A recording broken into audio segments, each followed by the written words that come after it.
Vamos dar início nesse momento ao nosso estudo bíblico nessa noite e desde já gostaria de convidá-los a observar comigo a leitura da palavra do nosso Deus, que nós faremos na carta aos Hebreus, capítulo número 6. Lembrando também a todos os irmãos que nos acompanham que nós estamos estudando esta carta. Nosso objetivo é estudar os 13 capítulos desta carta inspirada pelo Espírito Santo. Nós paramos justamente nesse ponto, no capítulo 6, hoje até o versículo número 20. E antes de nós passarmos aqui para a exposição da palavra do nosso Deus, eu quero que você, se possível, feche os teus olhos, que você juntamente comigo fale com o Senhor, peça para que Ele possa falar com você nesta noite. E como Deus tenha aqui um momento proveitoso para a glória do nosso Deus. Verdade? Agora comigo e peça isso ao Senhor povo. Oremos. Senhor nosso Deus, Pai bendito, é Deus Santo. Vamos aproximar-nos de Ti nessa hora, Pai, para compreendermos a Tua palavra, para ouvirmos a Tua voz. Pedimos nesse momento a graça do Senhor, Pai. Pedimos a Ti, Teu Santo Espírito, que nos ilumina, que nos dá entendimento, que nos capacita a compreendermos a profundidade, ó Deus, e a riqueza da palavra do Senhor. Ajuda-nos neste momento, ó Pai, para que possamos mais uma vez, ó Pai, nos deleitarmos com aquilo que o Senhor um dia falou para o Teu povo, para os Teus filhos, lá no primeiro século. E Te louvamos porque hoje podemos ouvir a mesma palavra, Senhor, que traz esperança, que nos encoraja, a mesma palavra que nos conduz à perfeita e plena salvação. Só pode ser ouvida por meio do Teu Filho Jesus Cristo. Por isso eu peço a Ti, pela vida dos que nos acompanham neste momento, que o Senhor também os abençoe, abençoa a vida também de todos aqueles que terão acesso depois a esta live, que eles também, Senhor, sejam enriquecidos em seu ser, em seu coração, para a glória do Senhor. Todas essas coisas eu peço. Eu oro aqui por meio do Teu Filho Jesus Cristo, nosso Senhor. Em nome dele que eu peço. Amém. 6, versículo número 13 até o versículo 20. A palavra do nosso Deus ela diz assim: Pois quando Deus fez a promessa a Abraão, visto que não tinha ninguém superior do que ele jurar, jurou por si mesmo, dizendo: Certamente te abençoarei e te multiplicarei. E assim, depois de esperar com paciência, obteve Abraão a promessa. Pois os homens juram pelo que quiser superior, é o fim de toda contenda. Por isso, Deus, quando quis mostrar mais firmemente aos herdeiros da promessa a imutabilidade do seu propósito, se interpôs com o juramento, para que, mediante duas coisas imutáveis, nas quais é impossível que Deus minta, forte alento tenhamos nós, que já corremos para o refúgio, a fim de lançar mão da esperança proposta, a qual temos por âncora da alma, segura e firme, e que penetra além do véu, onde Jesus, como precursor, entrou por nós, tendo se tornado sumo sacerdote para sempre, segundo a ordem de Melquisedeque. Até aqui, então, a leitura da palavra do nosso Deus. Nós vamos observar aqui alguns detalhes importantes da carta no seu todo e também alguns detalhes do contexto para que nós possamos então compreender aquilo que este autor inspirado tem a falar aos nossos corações. Meus irmãos, a carta aos Hebreus, como nós já temos mencionado, e é importantíssimo que esses pontos sejam repetidos muitas vezes sempre ao falarmos da carta aos Hebreus. Um dos pontos essenciais de compreendermos esta epístola é justamente o seu propósito. O propósito, como nós temos falado aqui desde o início dos nossos estudos, meus irmãos, é mostrar a superioridade do Senhor Jesus sobre todos os símbolos, sobre todos os personagens, sobre todas as promessas no Antigo Testamento. O autor tem como intuito central da sua escrita, do seu registro, falar justamente que Jesus ele é superior em todos os aspectos, não somente as promessas, mas para com todos os elementos que compunham o culto de Israel.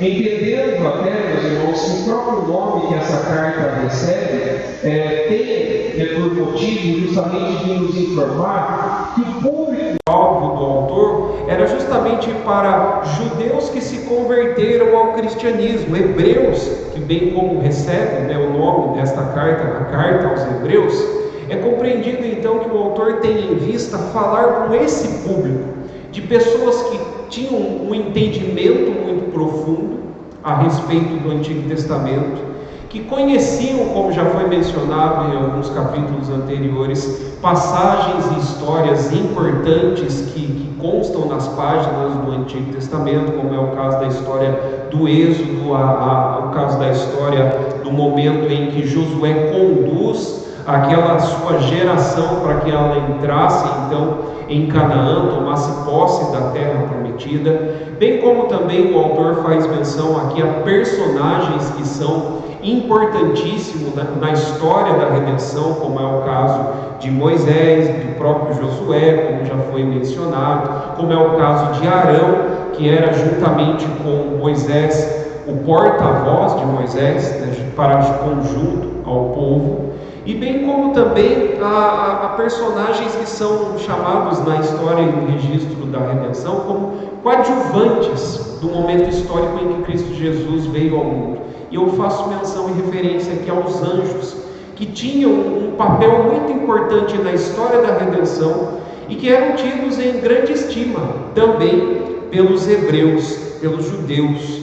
Então o autor ele faz esse apanhado de informações e traz aqui para o seu público, justamente para mostrar que Jesus é superior a todos esses personagens, bem como também a todos os símbolos e ordenanças que o Senhor deu como um tipo de didática para os conduzirem àquilo que não seria mais uma sombra, mas a projeção da sombra, ou seja, a conclusão final das promessas e dos símbolos, Jesus Cristo. Então, por isso, nós temos observado que o autor coloca todas essas imagens, como ele vai falar em alguns capítulos mais à frente, como sombras, porque todas elas têm em vista apontar para o personagem principal de toda a história da redenção, que é Cristo Jesus. Mas nós nos lembramos também, meus irmãos, que dentro desse público que ouve essas primeiras palavras do autor da carta, nós nos lembramos que eles estavam sofrendo grande oposição e grande perseguição dos seus patrícios, de outros judeus que não criam de fato que Jesus Cristo era verdadeiramente o Messias prometido, o Filho de Deus.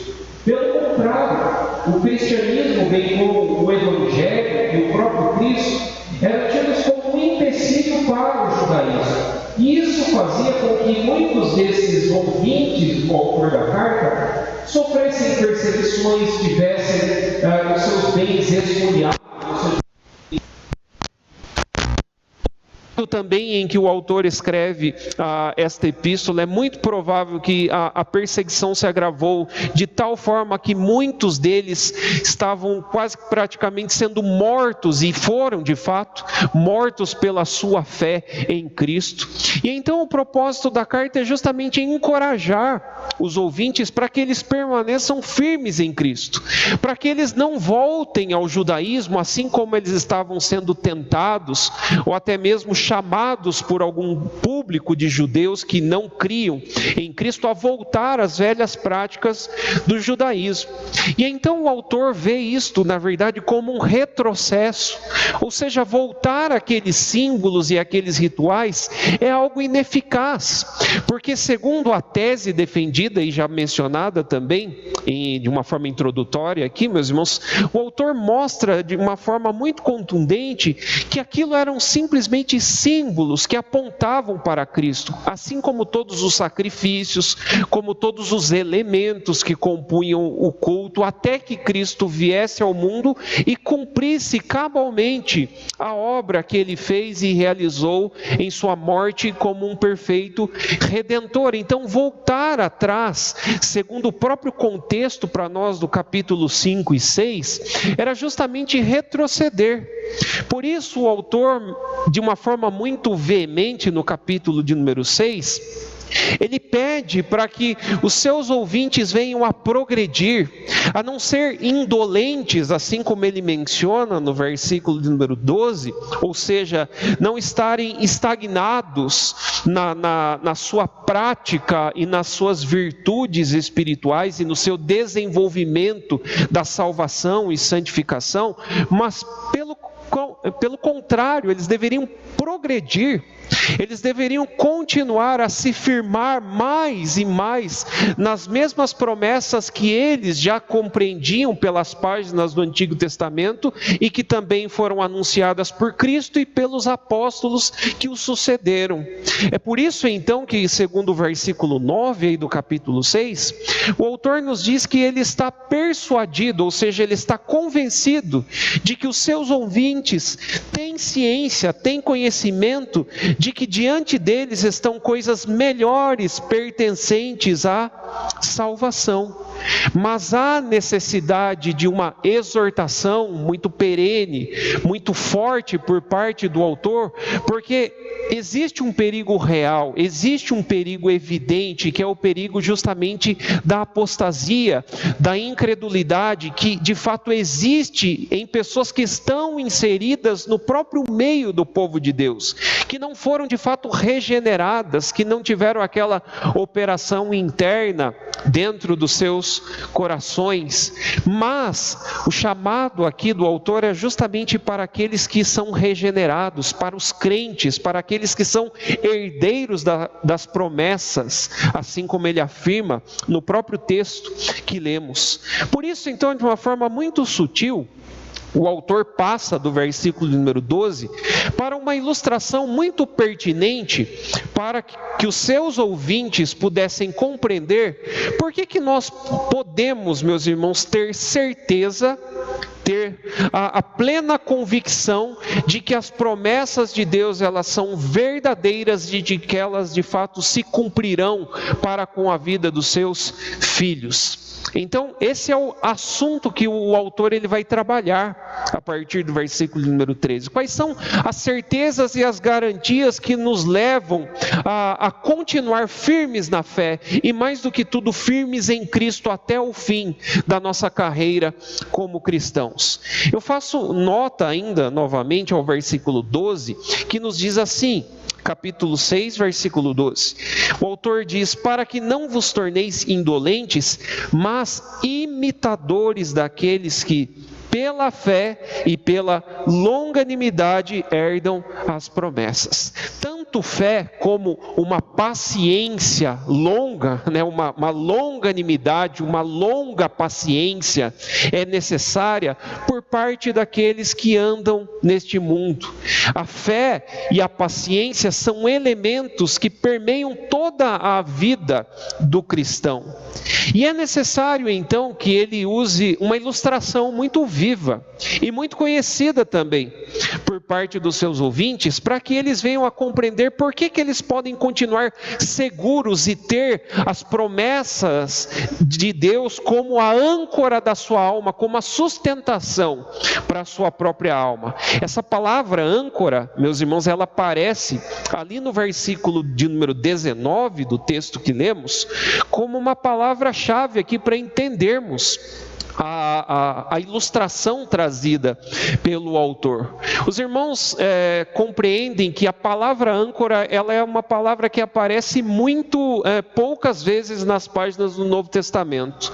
Ela aparece, essa palavra que hoje é traduzida para nós como âncora, ela aparece em relatos como o capítulo de número 27, do livro de Atos, no naufrágio que é relatado por Lucas, em que o apóstolo Paulo participa e depois chega até a ilha de Malta. É o único momento onde nós temos referência a essa palavra âncora, mas ela é usada aqui no texto como uma ilustração daquilo que pode sustentar um barco que pode ser abalado pelas ondas, agitado pelas águas. E o que faz com que o barco não venha virar, com que o barco não venha a ter ali a sua sustentação, percebendo-se diante de um naufrágio, é justamente aquilo que o segura, ou seja, a âncora, que é conhecida para aqueles que têm um pouco de entendimento sobre embarcação, até mesmo propriamente sobre barco, que é aquilo que é jogado para baixo das águas, que chega até o fundo e encontra ganchos ali que se sustentam em volta de alguma coisa para poder fazer com que o barco não saia do seu turno, do seu caminho, do lugar onde ele se encontra. E então essa palavra, ela vai sustentar para nós aqui todo o pensamento do autor sobre o que de fato as promessas de Deus, elas significam para aqueles que, à semelhança de alguém que se encontra num barco, que anda agitado, e essa é uma imagem muito pertinente, para o cristão que vive no mundo, e vive em um barco agitado pelas ondas, agitado pelos perigos da vida, agitado pelos medos e até mesmo pelo perigo da morte.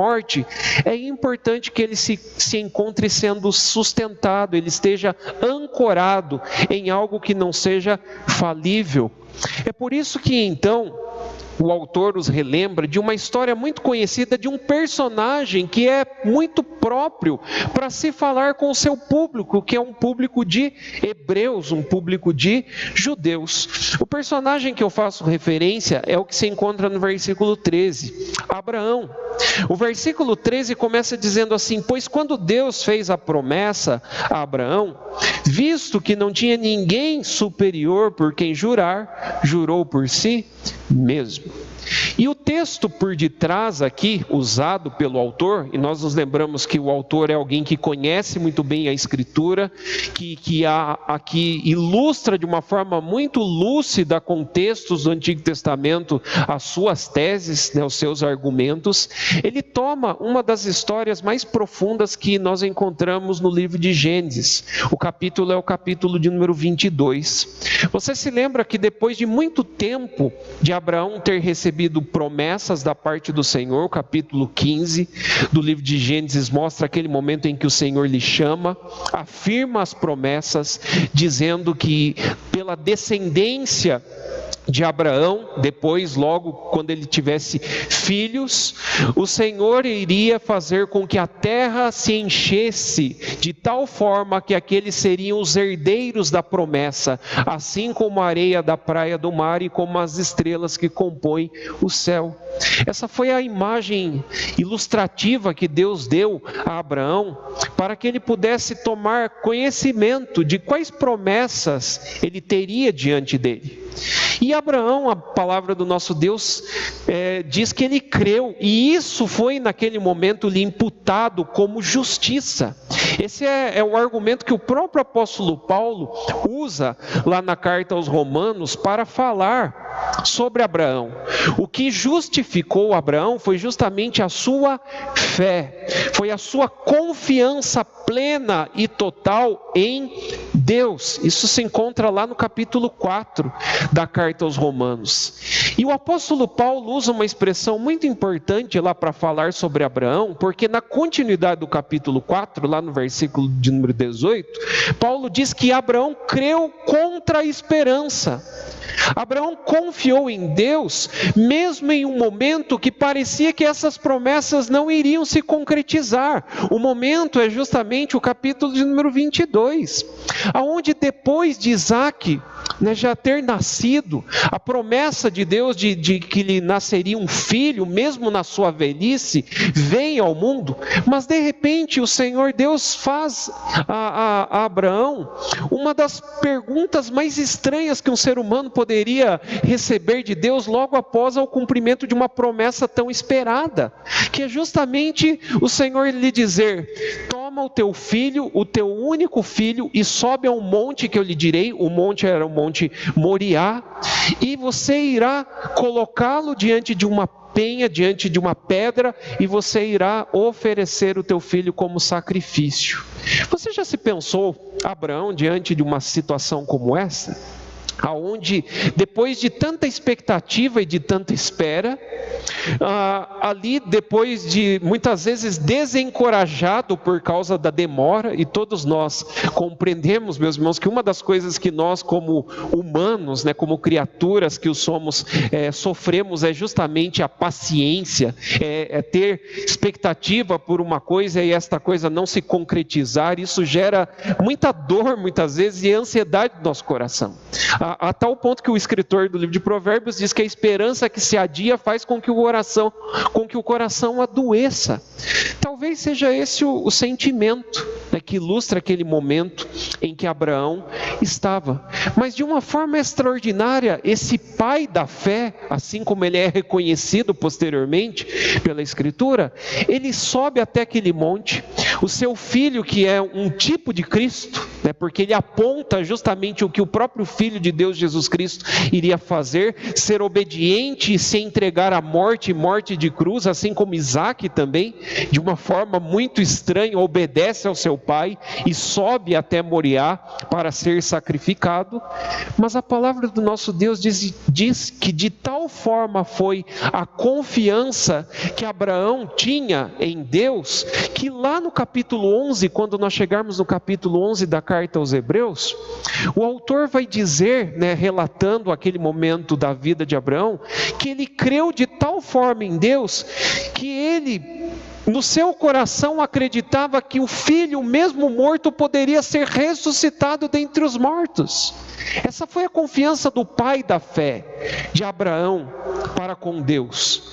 E é por causa disso, então, que naquele momento, quando Abraão estava para colocar o cutelo, né, colocar aquela faca feita de um pedaço de pedra sobre o seu filho e oferecê-lo em sacrifício diante da presença do Senhor, o versículo de número 16 e 17 nos informa, 15, do 15 ao 17 de Gênesis capítulo 22, nos informa que uma voz brada do céu, o anjo do Senhor aparece, entra em cena naquele momento e diz assim: Abraão, você não precisa obedecer mais a esta ordem, porque de fato foi provado que você confiou, que de fato você creu que Deus é suficiente para cumprir as suas promessas. E nos versículos então 16 e 17, a afirmação de Deus para com Abraão, né, do anjo do Senhor para com Abraão, é justamente essa, que é afirmada nos versículos 13 e 14 do nosso texto. O Senhor jurou por si mesmo, dizendo: certamente te abençoarei e te multiplicarei, e a tua descendência será como a areia da praia do mar, bem como também como as estrelas do céu. Novamente o Senhor então reafirma aquelas grandiosas promessas que ele fez a Abraão. Meus irmãos, essa é uma das histórias mais belas para nós percebermos aqui a profundidade da ilustração que o autor da carta aos Hebreus nos traz. Se houve alguém que de fato confiou nas promessas de Deus e no próprio Deus, este foi Abraão. A promessa de Deus dada a Abraão diz respeito à história da redenção. É até mesmo interessante, meus irmãos, quando nós estudamos e percebemos essa menção que aparece na descrição de Gênesis capítulo 22 sobre Abraão com uma descendência que seria como a areia da praia do mar, bem como também como as estrelas dos céus, porque na verdade essa promessa, ela diz respeito à história da redenção. Como é que eu sei disso? Como é que eu posso dizer aos irmãos nessa noite que Abraão compreendeu o que era o Evangelho, o que era a história da redenção? Porque quem diz isso para nós é Paulo. Lá em Gálatas capítulo de número 3, versículo 8, Paulo afirma que Deus pré-anunciou o Evangelho a Abraão, dizendo: em ti serão benditas todas as famílias da terra. Ou seja, a história da redenção, a história da salvação mostra que todos aqueles que creem nas promessas de Deus, na promessa de salvação, na promessa da vida eterna, na promessa de um mundo por vir, são os herdeiros da herança eterna que o Senhor confiou aos seus filhos. Essa é uma promessa para todos os salvos. E até interessante, meus irmãos, porque quando Deus fala sobre essa imagem de areia do mar, de estrelas dos céus, como uma multidão, como milhares e milhares daqueles que creriam, assim como o próprio Abraão creu, isso traz para nós confiança e expectativa de que Deus nunca falhou em seu plano redentor. E a forma mais contundente de Deus provar isso é justamente porque Ele fez um juramento. Meus irmãos, a palavra do nosso Deus diz que existem juramentos lícitos que o cristão, que o filho de Deus pode fazer. A palavra de Deus, ela condena juramentos ilícitos, como é aquele descrito, por exemplo, no caso de Mateus capítulo 5, que são juramentos triviais, que não condizem de fato com o verdadeiro juramento bíblico, que é muito bem demonstrado também pelos nossos próprios documentos confessionais, como é o caso, por exemplo, da nossa confissão de fé, que tem um capítulo que trata dos juramentos e dos votos lícitos para com o nosso Deus e Pai. O juramento, lícito para o cristão é aquele no qual o crente ele evoca a Deus como sua testemunha diante de alguma situação, diante de alguma causa. E ele evoca a Deus justamente porque Deus é muito, infinitamente maior do que ele. Nós só podemos jurar por aquele que está muito acima de nós. É o caso do cristão. Ele jura em nome de Deus. Talvez você fale, mas jurar em nome de Deus, pastor, não é pecado? Se você quer um texto que comprova o juramento bíblico como um juramento lícito, eu te convido a dar uma olhada no texto de Deuteronômio capítulo 6, versículo de número 13, onde o próprio Moisés, ensinando o povo de Deus, ele diz assim: ao Senhor Deus adorarás, ao seu nome jurarás. Esse é o juramento lícito, evocar Deus como uma testemunha sobre uma causa, sobre uma situação, como sendo maior que você, e podendo então chamar Ele para junto de você como aquele que pode dar o testemunho sobre o seu argumento. Mas no caso de Deus, Deus não tem alguém que está acima dele. Deus é soberano, Deus é imutável, Deus é único, Deus é soberano sobre tudo e sobre todos. E então o juramento de Deus é justamente uma ideia trazida aqui pelo autor, que aparece lá em Gênesis capítulo de número 22, para mostrar que o que está em jogo quando se fala de promessas e cumprimento de promessas é a própria honra de Deus. Porque perceba o que o versículo 15 e 16 diz.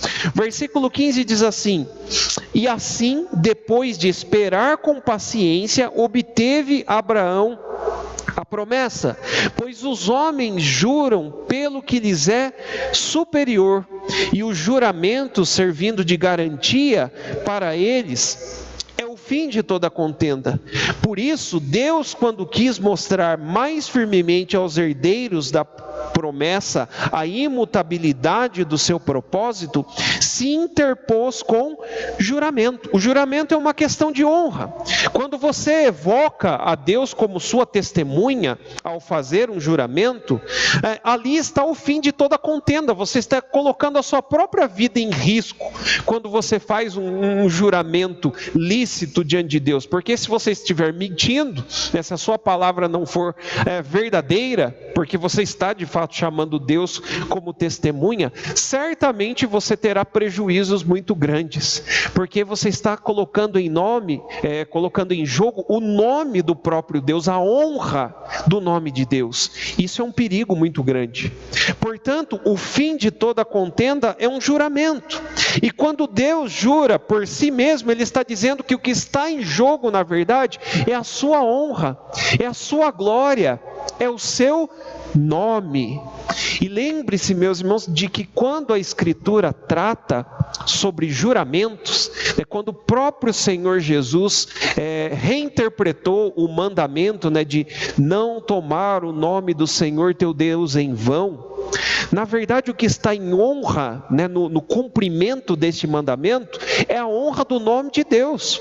Não tomar o nome de Deus em vão não significa mencionar o nome de Deus em alguma causa, em alguma situação. Pelo contrário, é claro que nós zelamos, é impossível um crente não zelar pela honra do nome de Deus. Mas a própria interpretação do mandamento bíblico diz respeito à honra de Deus. Isso aparece em muitos momentos, como é o caso de Ezequiel capítulo 36, que diz que quando o Senhor ele regenerasse o coração dos homens, o coração do seu povo, Ele o faria por causa da santidade do seu nome. Ele vindicaria a santidade, a honra do seu próprio nome, porque é a honra do nome de Deus que estava em jogo. E é por causa disso que Ele cumpriria de forma fiel, de forma cabal, de forma verdadeira, o ato redentor de trazer o seu Filho unigênito ao mundo para salvar todos aqueles pelos quais crescem nele. Então essa é a questão de honra.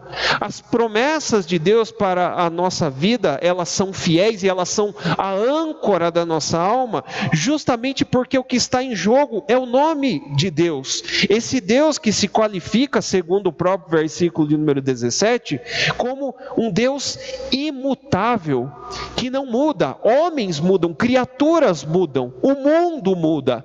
Deus continua e permanece sendo eternamente o mesmo.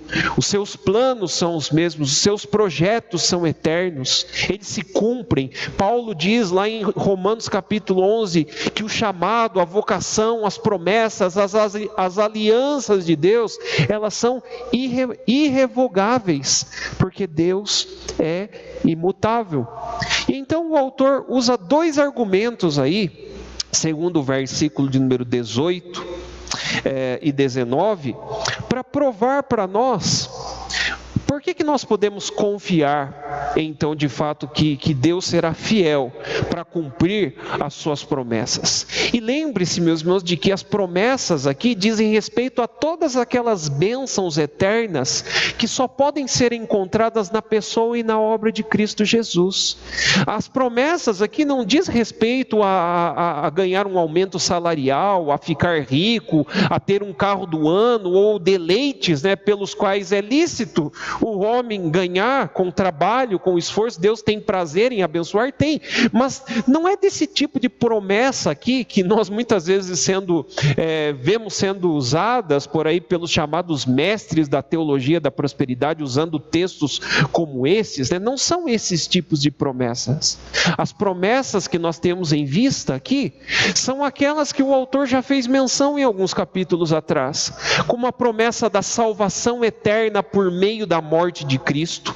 Foi isso que nós observamos ali no capítulo de número 2, ao falar que Jesus Cristo veio em carne, Ele assumiu um corpo de carne, um corpo como o nosso, Ele sofreu todas as tentações e as venceu, para que Ele pudesse ser o perfeito Salvador dos homens. Ele matou a própria morte, Há um versículo lá, que é o versículo 14 do capítulo 2 aí, da carta aos Hebreus, onde o autor diz assim: olha, visto pois que os homens têm participação comum de carne e sangue, deles o Senhor Jesus, o seu Filho, também participou, para que por meio da sua morte ele matasse aquele que tem o poder sobre a morte, o diabo, e livrasse do pavor da morte e da escravidão da morte todos aqueles que crescem no seu Filho.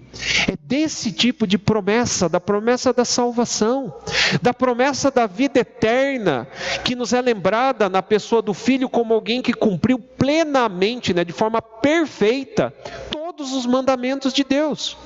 E é claro, meus irmãos, que eu preciso fazer essa distinção aqui, porque salvação e vida eterna, em um sentido bíblico e teológico, não são a mesma coisa. A salvação, biblicamente falando, ela é para nós o livrar-se de uma ira, de um castigo, de um juízo que estava para cair sobre nós, no caso, por causa dos nossos pecados. Sempre quando havia um livramento descrito nas páginas do Antigo Testamento, e isso pode ser observado, por exemplo, no livro do profeta Isaías. Isaías cantava um cântico de alegria, um cântico novo, por causa da salvação que Deus operou para com o seu povo, que ilustrava aquilo que o próprio Jesus iria fazer. Mas a vida eterna, que é uma promessa de Deus para aqueles que creem, para aqueles que herdam esta bênção do Senhor, diz respeito ao cumprimento pleno de mandamentos. A pergunta é: quem foi capaz até hoje de cumprir todos os mandamentos do Senhor? Lembrando que ao todo, na Escritura, nós não temos somente 10 mandamentos. Os 10 mandamentos, eles são o decálogo, eles são a norma moral e ética que regia o Israel de Deus, o povo de Deus. Mas ao todo, nós encontramos 613 mandamentos como ordenanças do Senhor para o seu povo. A pergunta é: quem é capaz de cumprir 613 mandamentos segundo as ordenanças da Escritura? A resposta, segundo Paulo em Romanos 3, é ninguém, porque Deus encerrou todos os homens em desobediência para agir com misericórdia para com os mesmos, a não ser o seu Filho, Jesus Cristo. Esse foi o único que cumpriu de tal forma, de forma plena, os mandamentos de Deus, que ele pode se tornar então o autor da nossa salvação. E não somente isto, por meio da sua ressurreição, há também uma promessa de um mundo por vir. Perceba que o autor faz menção disto, de um mundo por vir, nos versículos de número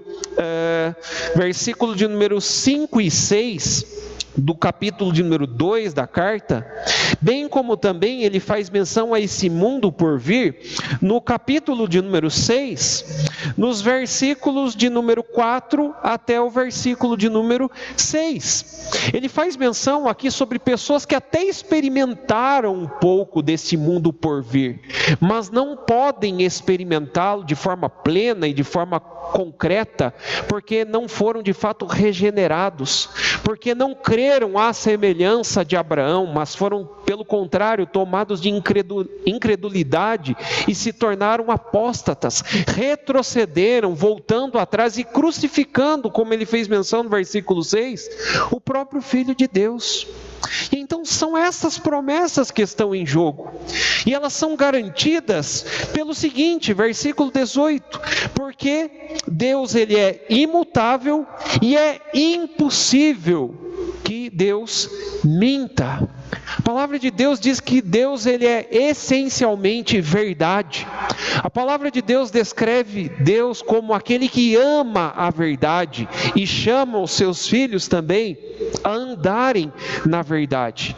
Esse é um atributo delegado, para aqueles que são salvos. Eles caminham e vivem na verdade, andam na verdade, porque eles são filhos de Deus, eles vivem na luz, eles estão debaixo do conhecimento daquele que é a verdade. Deus não é homem para que minta. Nós encontramos o texto que afirma esta verdade absoluta acerca do ser essencial de Deus em Números capítulo de número 28, nos seus versículos de número 29, ali nós encontramos aquela afirmação, perdão, eu citei errado, tá, meus irmãos? Números, capítulo de número 23, versículo de número 29, ali nós encontramos a menção de toda a história de Balaão, né, daquele profeta que tentou amaldiçoar o nome de Deus, e no meio do contexto aparece essa que é uma das afirmações mais contundentes de toda a Escritura, de que Deus não é homem para que minta, nem filho do homem para que lhe venha a prejudicar.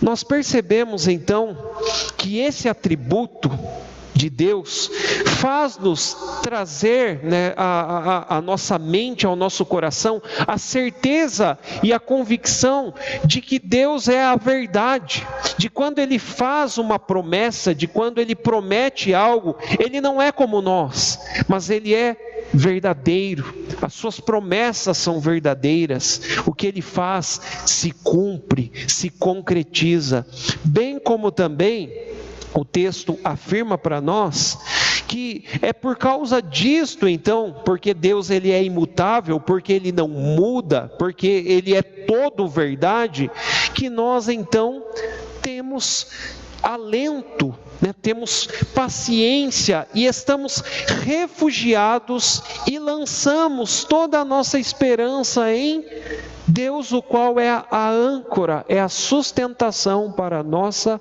alma. O melhor lugar para o qual o crente deve se refugiar é em Deus e em suas promessas. As suas promessas são a âncora, são a sustentação para a nossa vida, para a nossa jornada, que ainda é incompleta, porque ainda nós não chegamos lá. Nós estamos como Abraão, e essa é a descrição que o autor vai fazer lá no capítulo 11, que Abraão creu, e ele avistava uma cidade celeste, cuja qual Deus é o arquiteto e o construtor. Era nessa âncora, era ancorado em uma promessa celestial. Por que uma promessa celestial? Porque perceba que ao lado de âncora da alma, versículo 19, o autor faz menção a uma esperança segura e firme e que penetra além do véu. Parece duas imagens aqui que não tem absolutamente quase conexão nenhuma, né? Uma âncora com o adentrar, né, para dentro do santuário, passar além do véu. Mas aqui o ponto do autor é justamente porque ele vai retornar àquilo que ele já estava falando ali no capítulo 5. O seu ponto era descrever Cristo Jesus como o sumo sacerdote perfeito que adentrou aos céus.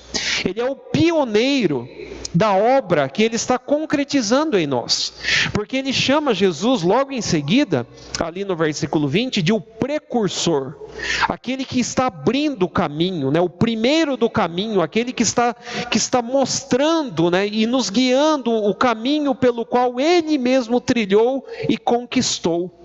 É por isso que ele faz menção aqui, juntamente com a âncora, ao adentrar do véu, porque toda a nossa segurança não se encontra aqui nesse mundo. A própria Canaã, que já foi descrita ali no capítulo 3, né, como o estágio final, como uma promessa final para o povo de Israel, para o povo de Deus, pela qual, né, somente Josué e Calebe, que creram no Senhor, adentraram naquela terra e tomaram posse da terra prometida. Ela era simplesmente uma figura e uma imagem que projetava uma bênção infinitamente maior, segura nos céus. Por isso o autor ele une essas duas imagens, essas duas figuras. É como se nós estivéssemos sendo ancorados por algo que se encontra na presença celeste, na presença de Deus, juntamente com o seu Filho Jesus Cristo, que adentrou, que passou ao santuário celeste. E é justamente por causa dele que nós somos encorajados a prosseguir, a continuar, a permanecer firmes em suas promessas. Quando nós chegarmos lá no capítulo de número 12, meus irmãos, logo após, né, ao autor falar sobre aquela gloriosa galeria de heróis, de exemplos, né? Porque perceba que ali no versículo 12, aí do mesmo capítulo 6, ele diz que nós devemos imitar aqueles que pela fé e pela paciência herdam essas promessas. Nós só chegaremos lá pela fé. E a fé aqui dentro, né, da Escritura, principalmente nesta carta, na carta aos Hebreus, diferentemente do que muitos pensam, meus irmãos, o firme fundamento da fé ensinado pelo autor da carta aos Hebreus é descrito como deixar coisas, não por adquiri-las, né, por tê-las. Pelo contrário, eu estou muito ansioso para chegar lá no capítulo de número 11, porque ele vai falar sobre pessoas que perderam tudo para chegar lá. Ele falou sobre pessoas que perderam a própria vida, perderam bens, perderam a sua cidade, porque estavam vivendo como cidadãos peregrinos, como forasteiros em uma terra estranha, como era o caso do próprio Abraão, que visavam uma pátria superior, que tinham olhos que estavam ancorados lá, naquele lar celestial. E é por causa disso que ele passa então do capítulo 11 de uma forma sutil para o capítulo 12, para mostrar que eles só chegaram lá porque existia um pioneiro, existe um precursor que adentrou, que abriu as portas para o caminho celeste, e esse é o autor da nossa fé, Jesus. E é por causa dele, né, é nele que nós mantemos o nosso foco, é imitando a sua vida e todos aqueles que o imitaram, é nas pisadas deles que nós seguimos, para que nós possamos chegar lá também. Portanto, meus irmãos, eu gostaria de deixar esta palavra com você nesta noite, que o Senhor encoraje, que o Senhor traga esperança no seu coração. E eu quero te informar que a palavra esperança na Escritura, principalmente nas páginas do Novo Testamento, que é um termo, né, teológico desenvolvido no Antigo Testamento, mas que é descrito de uma forma muito plena nas páginas do Novo Testamento. A esperança que temos em Cristo não é uma incerteza, porque tem muitas pessoas que têm esperança de muitas coisas, têm esperança de um futuro melhor aqui, que muitas vezes não se concretiza, tem esperança de bons desempenhos no trabalho e muitas vezes se frustram. Tem muitas vezes, né, pessoas que têm esperança de um ano por vir melhor e parece que não muda, não acontece nada, e nós acabamos percebendo que a nossa esperança é uma esperança falível, a esperança que está vinculada a coisas terrenas, palpáveis, mas existe uma esperança celeste, uma esperança eterna, e é nessa esperança que nós vivemos, é por causa dessa esperança que nós caminhamos, a tal ponto que Paulo, lá em Romanos capítulo 8, usa repetidas vezes essa palavra esperança, aonde Paulo diz assim: é nessa esperança que nós não vemos, mas é por essa esperança que avistamos pela fé as coisas celestes. É por causa dessa esperança que nós continuamos firmes, porque nós não andamos por aquilo que vemos, mas andamos por fé. Portanto, que você deposite em todo o seu coração, em toda a sua alma, em toda a sua vida, essa esperança nas promessas que são encontradas na pessoa e na obra de Cristo Jesus. São essas promessas que são de fato a sustentação, a âncora que nos mantém firmes enquanto aqui, enquanto agora. E é por causa dessas bênçãos celestes, dessas promessas celestes, é que nós ainda continuamos firmes no Senhor, sabendo de que no Senhor, como diz Paulo escrevendo aos Coríntios, todo o nosso trabalho não é vão. Que o Senhor assim te abençoe, que você creia, que você tome posse dessas benditas palavras, dessas benditas bênçãos que o Senhor tem reservado para todos aqueles que creem. Que o Senhor assim nos ajude e que Ele nos abençoe. Amém. Quero orar neste momento, feche os teus olhos comigo e vamos agradecer ao Senhor por sua palavra. Senhor nosso Deus, obrigado, ó Pai, porque mais uma vez nós somos encorajados, Senhor, agraciados por essas promessas celestes que são reservadas, ó Pai, desde toda a eternidade para aqueles que o temem.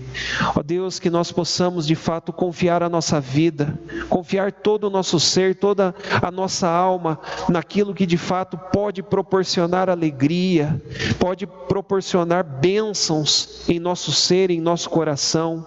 Ó Deus, não existe alegria maior que nós podemos experimentar se não depositar toda a nossa confiança em Ti, sabendo que este mundo é um mundo que ainda irá proporcionar para nós muitas vezes dores, perdas, dificuldades.